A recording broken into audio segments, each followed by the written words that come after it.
భారత్ జోడో యాత్ర చేస్తుంటే అటు నరేంద్ర మోడీ భారత్ తోడో యాత్ర చేస్తున్నాడు.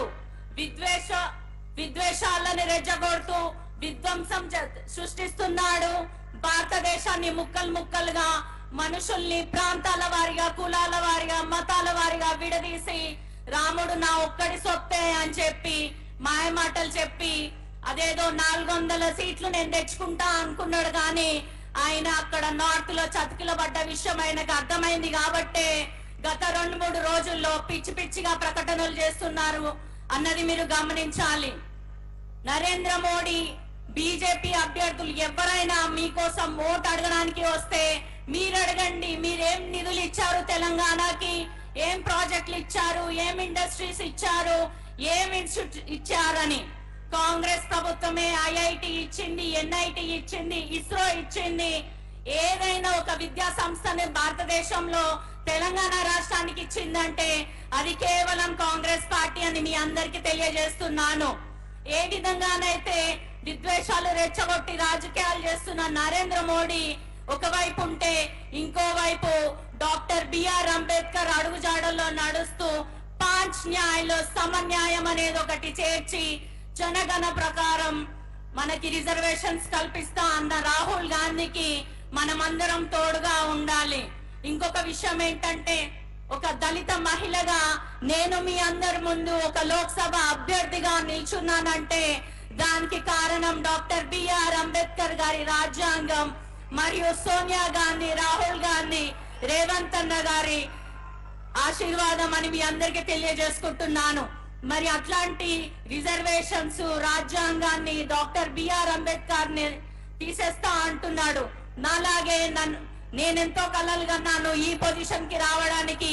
నా కళ కాంగ్రెస్ ద్వారా తీరబోతుంది. మరి అట్లాంటి కళలే మన పిల్లలు కంటారు. మరి మనకి రాజ్యాంగం కల్పించిన హక్కు మన పిల్లలకి రావద్దా? మీరందరూ ఆలోచించండి. రిజర్వేషన్స్ రాజ్యాంగాన్ని ఎత్తేస్తా అంటున్న నరేంద్ర మోడీని ఎట్టి పరిస్థితుల్లో 3వ ప్రధానమంత్రిని చేయొద్దని మీ అందరికీ కూడా చేతులెత్తి విజ్ఞప్తి చేస్తున్నాను. రాహుల్ గాంధీ గారు వాళ్ళ పార్టీ కాంగ్రెస్ పార్టీ త్యాగాల పార్టీ. తండ్రి గారు చనిపోయినా కూడా వారికి అవకాశం వచ్చినా కూడా ప్రధానమంత్రిగా చేయలేదు. కానీ ఇప్పుడు టైం ఆసన్నమైంది. రాహుల్ గాంధీ గారిని ప్రధానమంత్రిని చేసుకునే అవసరం మన భావితరాలకి, మన భారత్ బంగారమయం అవ్వాలంటే రాహుల్ గాంధీ గారిని ప్రధానమంత్రిని చేసుకోవాల్సిన అవసరం ఎంతైనా ఉంది. అటు చూస్తే నరేంద్ర మోడీ చర్చిల పైన, మసీదుల పైన బుల్డోజర్లు ఎక్కిస్తున్నాడు.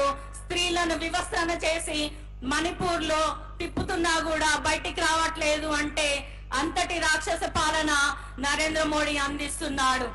మహిళలు, ఎస్సీలు, ఎస్టీలు, మైనారిటీ, క్రిస్టియన్స్, ముస్లింస్ వీరెవ్వరు కూడా నరేంద్ర మోడీకి నచ్చరు.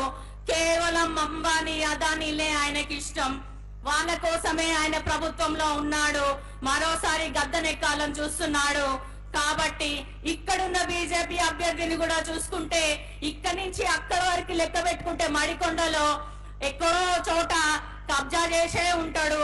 ఆ కబ్జా లెక్కలేనన్ని ఉన్నాయి. కాబట్టి ఆయన ఒక భూబకాసురుడు. ఆయన్ని అధికారంలోకి ఎట్టి పరిస్థితిలో తీసుకురావద్దు. వర్ధనపేట మింగడం అయ్యింది. ఇప్పుడు మిగిలిన 6 నియోజకవర్గాల మీద ఆయన కన్నుబడింది. కాబట్టి మిత్రులారా, మీరెవ్వరు కూడా బీజేపీకి ఓటు వేయొద్దు. తప్పకుండా మన కాంగ్రెస్ వెన్నంటూ ఉండాలి మీరు. ఇకపోతే నేను ఎంపీ అభ్యర్థిగా మీ ముందుకు వస్తున్నాను కాబట్టి నేను ఒక ప్రత్యేకమైన ప్రణాళిక మన రేవంత్ రెడ్డి గారి సహకారంతో, మన ఎమ్మెల్యేల సహకారంతో రూపొందించుకుంటాను. అందులో ఫస్ట్ మనకెన్నో సంవత్సరాల నుంచి పెండింగ్ ఉన్న కొన్ని ఇష్యూస్ ఉన్నాయి.